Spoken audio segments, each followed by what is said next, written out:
Welcome to other video. यह है दी boss के सीज़न 1 का एपिसोड 5 का रिव्यू। तो चलिए जानते हैं क्या हुआ कहानी में आगे। तो उसके शुरुआत में हम देख पाते हैं एड्रियन और उसकी गर्लफ्रेंड को एक वेकेशन में, जहाँ पर काफ़ी सारी अच्छी बातें कह रहा होता है अपनी गर्लफ्रेंड से कि हम ये करेंगे हम वो करेंगे। पर उससे पहले तुम्हें बताना पड़ेगा उन लोगों के बारे में जिनको तुमने कंपाउंड वी के बारे में बताया है, जिस चीज़ को शुरुआत में डिनाई करती है पर फिर बताती है उन लोगों के बारे में जिनका नाम तो उसको नहीं पता, लेकिन एक ब्रिटिश बंदा था, एक फ्रेंच बंदा था और शायद कोई अफ्रीकन और पतला सा लड़का भी उनके साथ मिला हुआ था, जिन बातों को लेकर वो काफ़ी गिल्टी होती है। पर एड्रियन उसका हौसला अफजाई करते हुए उसके शरीर में कई सारे सिरिंज घोंप देता है जिससे वो मर जाती है।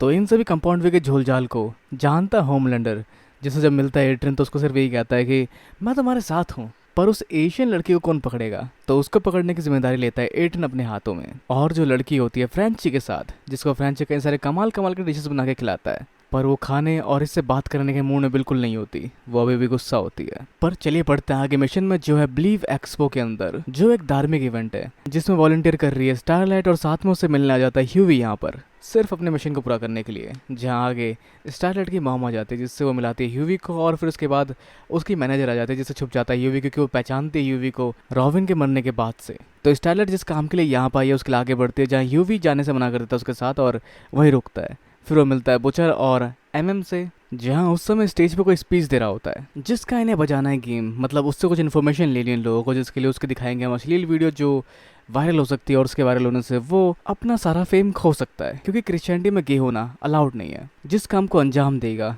ह्यूवी, क्योंकि उसे पर्सनली मिलने के लिए $15,000 का डोनेशन लगता है, जो कन्वर्ट करने के बाद भी 12 लाख से ऊपर जाएगा। पर यहाँ ह्यूवी को अल्टरनेटली यूज़ करना पड़ेगा स्टारलाइट का चार्म को, मतलब उसकी पहुंच को, ताकि वो वहां तक पहुंच सके और उसको ब्लैकमेल कर सके। तो वैसे हम बढ़ते हैं होमलैंडर की स्पीच की ओर, जहाँ वो उन लोगों को श्रद्धांजलि दे रहा होता है जो मारे गए थे प्लेन क्रैश में। जो सब सोच के क्वीन बेबी को विजुअल आने लगते हैं उन लोगों के और वहाँ से निकल जाती है। और उसको आगे होमलैंडर समझाने आता है जो हुआ सही हुआ, हम कुछ कर नहीं सकते थे, इसमें हमारी कोई गलती नहीं थी, हम उन्हें नहीं बचा सकते थे। पर अगर ये लोग वहाँ नहीं पहुँचते तो शायद चांस थे कि उनमें से कोई तो बच जाता। फिर भी इनके जाने से सारे मारे गए या इन्होंने सबको मरने दिया। अब वैसे एक्सपो में मिलता है कुछ और प्रूफ जो दिखाते हैं कि गे होना काफी हद तक प्रोहिबिटेड है क्रिश्चियनिटी के हिसाब से। अब आगे स्टारलाइट की यहाँ बात होने शुरू होती है बच्चों से, जो पूछते हैं कि मेरा एक दोस्त है वो हिंदू है, मुझे लगता है कि ये मेरी ड्यूटी नहीं बनती उसको सही धर्म की तरफ लेके जाना। जिसमें रैशनैलिटी के साथ बोलते हुए स्टारलाइट कहती है कि जीसस ने कहा था अपने पड़ोसियों से प्यार करो, पर जिस पर दूसरा बंदा कहता है ये तुम्हारी मोरल ड्यूटी है उनको सही राह दिखाना। बिल्कुल भी नहीं। पर अब हम आगे बढ़ते हैं, जहाँ बच्चे पूछते हैं स्टारलाइट से कि क्या तुम्हारा कोई बॉयफ्रेंड था, जवाब होता है हाँ। और दूसरा सवाल आता है कि क्या तुमने उसके साथ सेक्स किया था, जिस पे स्टारलाइट शायद काफ़ी रैशनल जवाब दे सकती थी और हाँ भी बोल सकते थे, लेकिन उसको थोड़ा सा रोका जाता है, जिस पर स्टारलाइट फिर बाद में कहती है नहीं, उससे ब्रेकअप हो गया मेरा और मैंने अपने आप को अपने पति के लिए बचाया हुआ है, बिना शादी के वो सब करना ठीक नहीं। पर इस सब को छोड़ के हम बढ़ते हैं आगे बुचर की ओर, जो काफ़ी ज़्यादा रिबेलियन है। मतलब किसी ने ट्रीटमेंट के लिए लगा रखा है कि भगवान तुम्हें ट्रीट करेंगे, जिस पर पूछता है कि अगर भगवान हमें ट्रीट करेगा तो भगवान हमें बीमार करता ही क्यों है, और बहुत सारी चीज़ें, मतलब पर उसको रोकता है एमएम सब बहस में पढ़ने से। और फिर उनसे मिलता है ह्यूवी, जिसको वो बता के अपना प्लान आगे भेजता है स्टारलाइट से बात करने के लिए उस पासेस की, जिसके बारे में बात करता है कहते हुए कि वो मेरे पापा के फेवरेट थे वगैरह वगैरह, जो झूठ होता है। पर उस समय स्टारलाइट का चेहरा देख के काफ़ी तक लगता है कि वो बुरा फील कर रही है कि उसका इस्तेमाल सिर्फ यहाँ एक पास पाने के लिए हो रहा है, पर उसे यहाँ एक मकसद पूरा करना है। अब आगे वहाँ पहुँचता है होमलैंडर, जो यहाँ कमाल की एंट्री करता है जिसको देख के सब लोग काफ़ी ज़्यादा खुश होते हैं। और वो भी झूठी एक्साइटमेंट दिखाने के बाद अंदर पूछता है ये स्पीच किसने लिखी, जो पहले डिसाइड हो चुका है। जिसके बाद वो मिलने पहुँचता है उस लेडी से जो कि इनकी हेड है और जिसने स्पीच लिखी होगी। और दोनों के बीच में पूरे 3-4 मिनट की बहस होती है कि ये स्पीच सही नहीं है, हमें मौके का फ़ायदा उठाकर कुछ भड़काऊ स्पीच लिख के लोगों का मन अपनी तरफ करना चाहिए। जहाँ वो स्पीच काफ़ी ज़्यादा डिप्लोमेटिक होती है, लेकिन वो चीज़ उसे पसंद नहीं आती। अब वैसे बुचर यहाँ मिलने जाता है अपनी वाइफ की बहन से, जहाँ हम जान पाते हैं कि बुचर की वाइफ मरी नहीं है, वो बस मिसिंग है पिछले 8 सालों से, जिसके बारे में ना तो पुलिस पता कर पाई है और ना ही खुद बुचर पता कर पाया है। तो हो सकता है वो मारी गई हो, जिसकी याद उसकी वाइफ की बहन और माँ को भी आती है, जिस वजह से उन लोगों ने पत्थर लगाया उसके नाम पे, जो होता है हेडस्टोन, जो मरने के बाद लगता है, लेकिन उसके अंदर किसी की कोई लाश नहीं है। बस उसने लगाया था कि उसकी माँ जाके उनसे बात कर सके जो अपनी बेटी को मिस कर रही है, मतलब वो है खाली कब्र। अब आगे अपने दिमाग को खाली करने के लिए हम देखते हैं एड्रियन को, जो देख रहा होता अपनी गर्लफ्रेंड के पुराने सीडीज और मूवी कलेक्शंस को, जिसका नाम था टर्मिनल ब्यूटी 3। जहाँ फिर उठाता है स्पाई टैडी, जिसके पिछवाड़े में से निकालता है पेन ड्राइव और लगाता है टीवी में और देखता है उसकी और उसकी जीएफ के जिंदा होते हुए रंगीन रातें, जिसको देखते हुए उसे अफसोस होता है। पर तभी बटन दबता है और यहाँ पे हम आगे देख पाते हैं उस क्लिप को, जब उसकी वाइफ ने कंपाउंड वी के नशे में अपने पिछवाड़े के जोर से मार दिया था अपने मकान मालिक को। जब पहुंचे थे यहाँ पे बुचर और फ्रेंची, पर बुचर का चेहरा इसमें दिखता नहीं, लेकिन फ्रेंच का चेहरा साफ साफ दिख जाता है। और अगर थोड़ा रिवाइंड करते तो इसमें इसको यूवी और एमएम भी दिख जाता, पर आगे प्रिंट आउट लेके पहुंचता है फ्रेंच की और निकालता उसके बारे में इन्फॉर्मेशन, जो अलग अलग रूप में अलग अलग जगह पे बहुत सारे ठिकानों के साथ रहता है। तो अब इन्फॉर्मेशन लेने और ब्लैकमेल करने के लिए पहुंचता है यूवी आगे, जिससे मिलता है वहाँ पर होमलैंडर, जो जानता है कि स्टारलाइट का दोस्त है, पर उसकी बातें काफ़ी हद तक धमकी जैसे लगती है इसके साथ। तो अब आगे अगला प्रोसीजर शुरू होता है, जिसमें साथ होता है होमलैंडर, जो लोगों को पानी में डुबोकर उनको पाप मुक्त कर रहा है।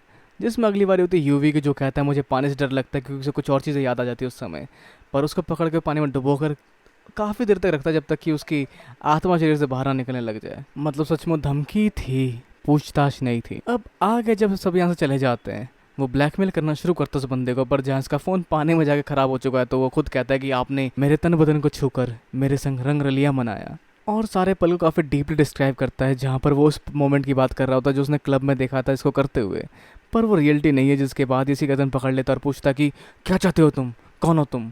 जहाँ ये कहता है मेरे पास तुम्हारी वीडियो पड़ी है, और अगर मैं यहाँ से जिंदा नहीं पहुँचा तो मेरे दोस्त उसको अपलोड कर देंगे और तुम ट्विटर पर ट्रेंड कर रहे होगे, तो क्या चाहते हो तुम, पैसा। पर पैसा नहीं, उसको इन्फॉर्मेशन चाहिए जो यहाँ से चीज़ें जाती है पोलियो वैक्सीन के नाम से। वो पोलियो वैक्सीन नहीं होती, वो होती है कंपाउंड वी। तो कैसे जानता है ये, जिसको ये नहीं बता सकता वरना ये मारा जाएगा, पर अगर इसने नहीं बताया तो उसका नंगा नाच ट्विटर पे ट्रेंड हो रहा होगा। तो इन्हें मिलती है इन्फॉर्मेशन जो यूवी शेयर करता है एमएम के साथ और बताता है कि अभी का लेटेस्ट कंसाइनमेंट कौन से हॉस्पिटल में गया है, जो वैसे बताना पड़ेगा बुचर को, जो अभी लगा पड़ा है अपनी मरी हुई बीवी का, मतलब जिंदा बीवी की मरे हुए कब्र को तोड़ने में, जिसको तोड़ देता है और फिर वो आगे बढ़ता है और जान पाता है अपने आगे वाले कंसाइनमेंट या मिशन के बारे में। और साथ ही हम बढ़ते हैं होमलैंडर की स्पीच की ओर, जिसने लोगों का दिल जीत कर उन्हें गदगद कर दिया और सरकार को भी उंगली दिखा दी। मतलब ओवरऑल बॉट को भी उंगली कर ही दी है उसने, जहाँ पर वो अपने लिमिट को क्रॉस करके अपनी जो बातें उसे नहीं कहनी थी वो कहकर लोगों को अपनी बातें बताकर मैनिपुलेट करना शुरू कर दिया है, और शायद इसी को गद्दारी कहते हैं। अब आगे हम देखते हैं क्वीन मेवी को, जो मिलने जाते अपने पुराने दोस्त से, जिसका साथ छोड़ के शायद गई थी और जिससे ये काफ़ी तक खुद की मर्जी से दूर हुई थी, जो एक अच्छा अतीत या अच्छा गुड बाय नहीं था, जिसकी वजह से दोनों की बनती नहीं है फिलहाल। पर जहाँ क्वीन में भी काफ़ी परेशान है, जिसको कंफर्ट करना शुरू करते इसके दोस्त, लेकिन क्वीन में भी थोड़ी ज़्यादा कंफर्ट लेने लग जाती इससे। हाँ, मतलब कुछ तो था इन दोनों के बीच, कुछ ज़्यादा ही था। पर जहाँ पे क्वीन में भी ऐसे निकल जाती, जो बताना शायद इसको आई थी उस प्लेन क्रैश के बारे में, पर शायद नहीं बताना चाहिए इसको ताकि ये बात बाहर ना फैले। तो अब आगे फ्रेंची जान पाता है अपने दोस्त से कि उसके सारे अड्डों पर रेड मारी जा रही है, मतलब उसकी ये वाला अड्डा भी सेफ नहीं है। तो क्या किया जाए, जहाँ उसे भागना पड़ेगा। जो उपचर से बात करता है कि मैं यहाँ उनकी निगरानी में हूँ और उसे भागना पड़ेगा, तो उस लड़की का क्या किया जाए। तो उसे कहता है छोड़ दो उसको और भाग जाओ। पर ये बातें फ्रेंची को ज़्यादा पसंद नहीं आती। पर इस हॉस्पिटल में इन्वेस्टिगेशन करने पहुंचते आगे बुचर और एमएम। तो वैसे फ्रेंची को यहाँ से भागना है, जिस वजह से सोचता है इसको भी आज़ाद करने का, और इसे समझाकर उसकी हथकड़ी और कड़ी खोलकर उसको आज़ाद करने की सोचता है, जहाँ पे वो समझ के ये सब करवा भी लेती है और एक ही हाथ की हथकड़ी खुलवा कर वहाँ से भाग जाती है। तो वैसे हम आगे बढ़ते हैं बोर्ड के हेडक्वार्टर में, जहाँ पर डीप देखता है उस न्यूज़ को जिसमें डॉल्फिन मारी गई थी, बेचारी डॉल्फिन। और तभी वो चैनल चेंज कर देता है, जहाँ सामने आते हैं स्टारलाइट, जिसकी स्पीच देने की बारी होती है ये। तो जो भी वो बोल रही होती है उसके शब्द नहीं होते, क्योंकि सामने टेलीप्रॉम चल रहा होता है जिसमें लिखा होता है, वो इस चीज़ को रिपीट कर रही होती है। पर जहाँ पर भगवान की महिमा बताते बताते वो काफ़ी तक बोर हो जाती है। मतलब ये सारी चीज़ें वो नहीं बोल सकती, वो कुछ ओरिजिनल बोलना चाहती है, जो वैसे उसकी मॉम चाहती थी कि वो बोले, पर वो काफ़ी तक सॉफ्ट है और इस चीज़ को बदलते हुए सच कहती है। मतलब जो ये बात बाइबल में लिखी है उसको तुम फॉर ग्रांटेड नहीं ले सकते। उसमें लिखा है इंसान की लाइफ एक्सपेक्टेंसी 30 साल तक होती है, जैसा आज बिल्कुल सच नहीं है। और अगर तुम गे हो या लेस्बियन, इससे कोई फर्क नहीं पड़ता, तुम नरक नहीं जाओगे।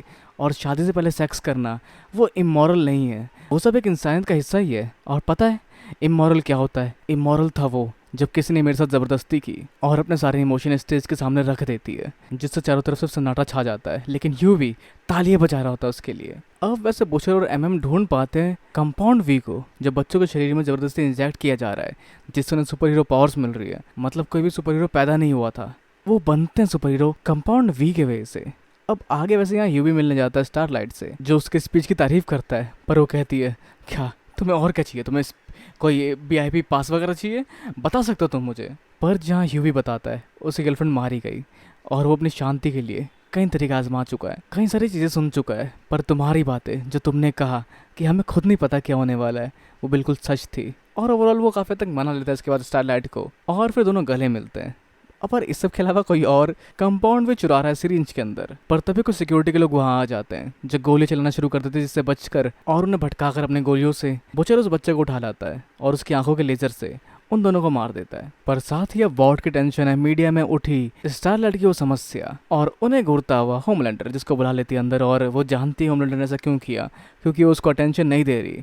तो उसको बुलाती है, अपने गोदी में लिटाती और कुछ अच्छे पल उसे दिखाती है, शायद मिल्फ लवर। तो अब हम बढ़ते फ्रेंची की ओर, जो घर छोड़ के भाग रहा होता है, लेकिन उसके पीछे एक हीरो लग चुका होता है जिसे बचाती है उसको वही लड़की कचरारे आंखों वाली, जो मौका देती है फ्रेंची को वहाँ से भागने का, और फिर खुद लड़ना शुरू करती है उस हीरो से जो सच में काफ़ी पावरफुल होता है, और वो इसका सामना बराबरी से करते हुए इसको हरा देता है और एक काफ़ी दर्दनाक सा वार करता है और एक बड़ा सा घाव करता है, जिसके साथ वो वहाँ से निकल जाता है। लेकिन तभी वहाँ आता है फ्रेंची और देखता है इतना गहरा चोट, और काफ़ी हद तक उसे बुरा लगता है इस लड़की के लिए, क्योंकि शायद वो मर चुकी है, जो अपनी आंखें नहीं खोलती। जहाँ फ्रेंची श्रद्धांजलि के लिए अपनी जैकेट उसके ऊपर रख देता है, लेकिन तभी उसकी आंखें खुलती है और उसका घाव भरना शुरू हो चुका होता है जब वो जैकेट हटा के देखता है, और फाइनली वो फ्रेंची पर भरोसा जताती है। तो ओवरऑल ये एपिसोड यहीं एंड होता है, और हम आगे जानेंगे इन सब की दास्तान को, और दी बॉयज़ के एपिसोड 6 का तब से मिलेंगे। तब तक के लिए इस वीडियो को लाइक, शेयर और सब्सक्राइब करना भी बिल्कुल ना भूले। तक के लिए मिलते हैं अगली वीडियो में।